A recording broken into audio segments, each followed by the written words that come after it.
মাননীয় স্পিকার, আপনাকে ধন্যবাদ। আমার প্রশ্ন মাননীয় প্রধানমন্ত্রী অনুগ্রহ করিয়া বলিবেন কি 1971 সনের মুক্তিযুদ্ধে যাহারা শহীদ হয়েছেন তাহাদের তালিকা এবং যাহারা গণহত্যার শিকার হয়েছেন তাহাদের তালিকা করা হবে কিনা, এ বিষয়ে শহীদ পরিবারের সঠিক সংখ্যা ও গণহত্যার সঠিক তালিকা প্রকাশ করার কোনো পরিকল্পনা সরকারের আছে কিনা, থাকিলে তাহা কবে নাগাদ শুরু হইতে পারে? মাননীয় স্পিকার, আপনাকে ধন্যবাদ। আপনাকে ধন্যবাদ মাননীয় সদস্য। মাননীয় প্রধানমন্ত্রী। বিসমিল্লাহির রহমানির রহিম। মাননীয় স্পিকার, আপনাকে ধন্যবাদ। মাননীয় সংসদ সদস্য, আপনাকে আপনার একটি মূল্যবান প্রশ্নের জন্য আন্তরিকভাবে ধন্যবাদ। মাননীয় স্পিকার, আমাদের মহান মুক্তিযুদ্ধের সময় অগণিত মানুষ গণহত্যার শিকার হয়েছেন, কিন্তু আনফরচুনেট বিষয় হচ্ছে দেশ স্বাধীনের পরে যাদের দায়িত্ব ছিল একটি নিরপেক্ষ পূর্ণাঙ্গ তালিকা তৈরি করার, মুক্তিযুদ্ধে কারা শহীদ হয়েছেন, এই সঠিক এবং পূর্ণাঙ্গ তালিকাটা তারা সেই সময় তৈরি করেনি, বরং এটিকে তালিকা তৈরি করতে গিয়ে সেখানে তারা রাজনীতি টেনে নিয়ে এসেছিল। অথচ এই মানুষগুলোর আত্মত্যাগের বিনিময়ে আমরা অর্জন করেছিলাম আমাদের কাঙ্ক্ষিত স্বাধীনতা।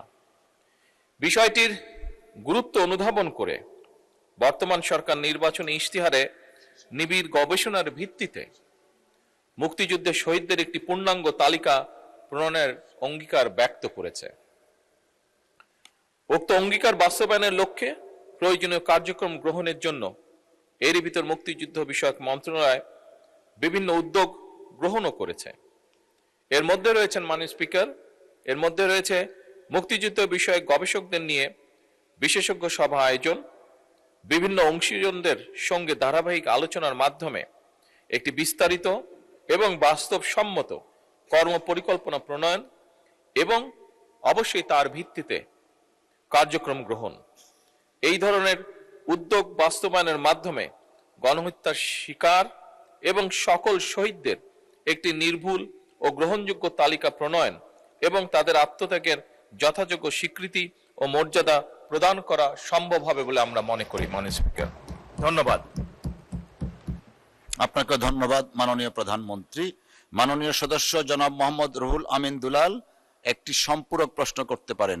প্লিজ প্রশ্ন করবেন সরাসরি। মাননীয় স্পিকার, আপনাকে ধন্যবাদ।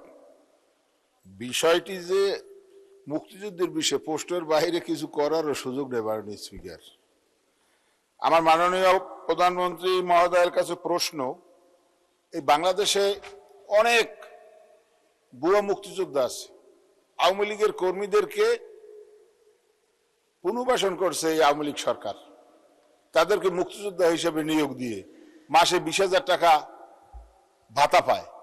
আমার মাননীয় প্রধানমন্ত্রী মহোদয়ের কাছে প্রশ্ন, এই ভুয়া মুক্তিযোদ্ধাদেরকে যাচাই বাছাই কমিটি করে ছাঁটাই করা হবে কিনা, এবং এই ভুয়া মুক্তিযোদ্ধাদের যদি যাচাই বাছাই করার জন্য ছাঁটাই কমিটি করা হয় তাহলে সেখানে যেন মাননীয় সংসদ সদস্যদেরকে অন্তর্ভুক্ত করা হয় উপদেষ্টা হিসাবে।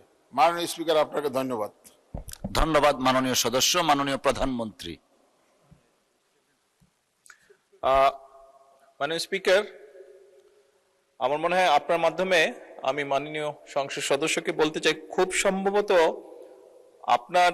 আপনি যা বললেন এটা বোধহয় প্রবাবলি একটা স্টেটমেন্ট হয়েছে, ঠিক প্রশ্ন মনে হয়নি।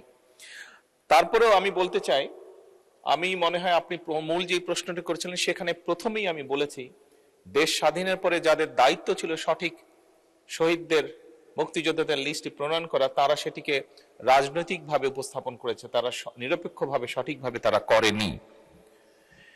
এবং আপনার স্টেটমেন্টের দ্বিতীয় পর্যায়ে যেটা আপনি বলেছেন, আমরা এরই মধ্যে মুক্তিযুদ্ধ বিষয়ক মন্ত্রণালয় তারা বিশেষজ্ঞ ব্যক্তিদেরকে নিয়ে কমিটির মতন করে গঠন করেছে, যেখানে আমরা চেষ্টা করব আপনি যেই বিষয়টি উল্লেখ করেছেন সেইখানে সঠিক যারা মুক্তিযুদ্ধ, সঠিক যারা শহীদ তাদেরকে চিহ্নিত করার জন্য।